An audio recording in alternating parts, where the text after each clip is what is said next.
What happens when an entire generation finds its voice, when a country stands at a turning point? Today, we're diving into Nepal's incredible high-stakes election.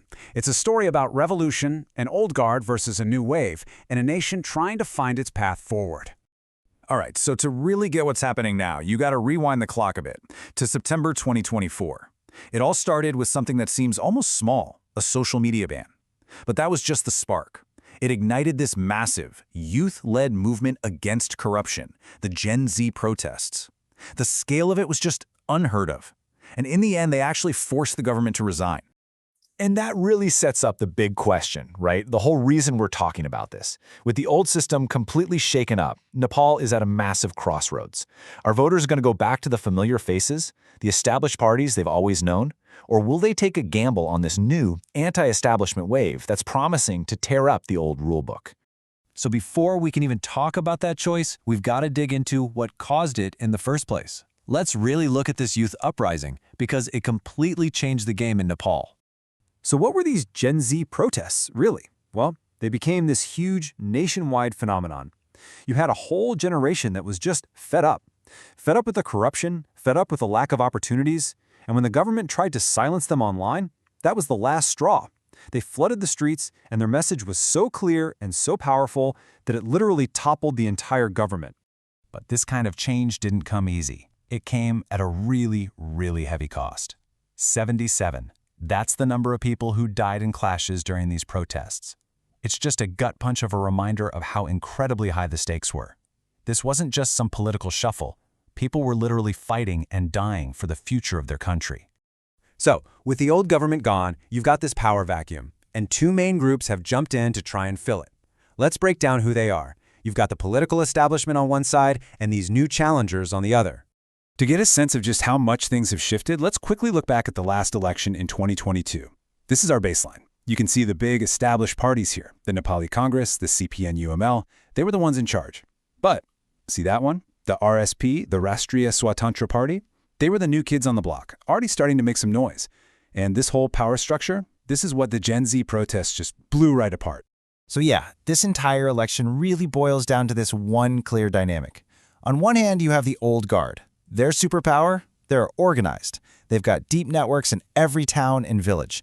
But their weakness, their kryptonite, is all the baggage, years of corruption allegations, and people just being tired of them. On the other hand, you've got the new wave, the RSP. They have the youth vote, a powerful anti-corruption message that's really connecting, but they're new. They don't have that deep organizational muscle, and a lot of their popularity hangs on just a couple of star players.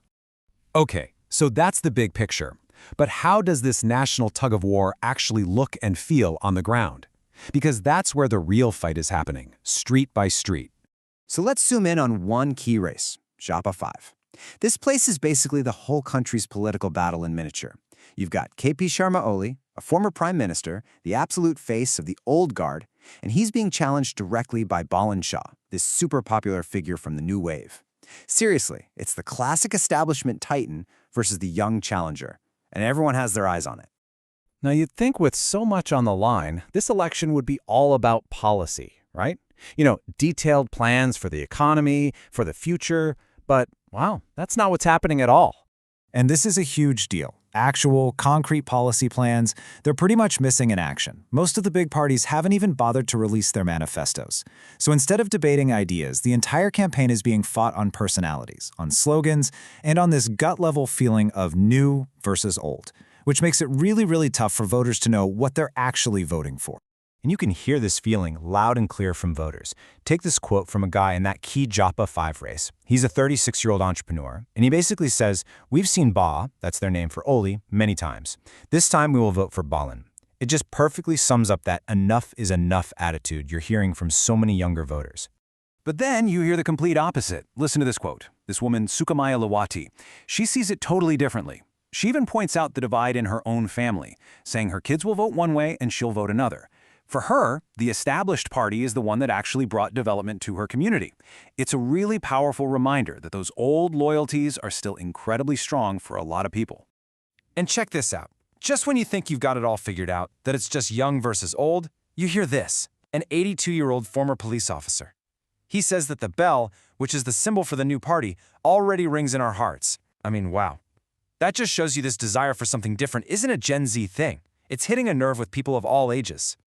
Okay, so you've got these deep divisions, these competing loyalties pulling the country in all different directions. So what is the election result likely to be? Well, pretty much everyone agrees it's going to be complicated. And hey, you don't have to take my word for it. Listen to this. This is a senior leader from one of the main establishment parties. He's saying, straight up, that no party is going to get a majority. He even says promising one is misleading. So even the insiders know the country is just too divided for one clear winner. And this leads to what's known as a fractured verdict. It's a simple idea, really. Nobody wins outright. No single party gets that magic number of 137 seats they need to form a government by themselves.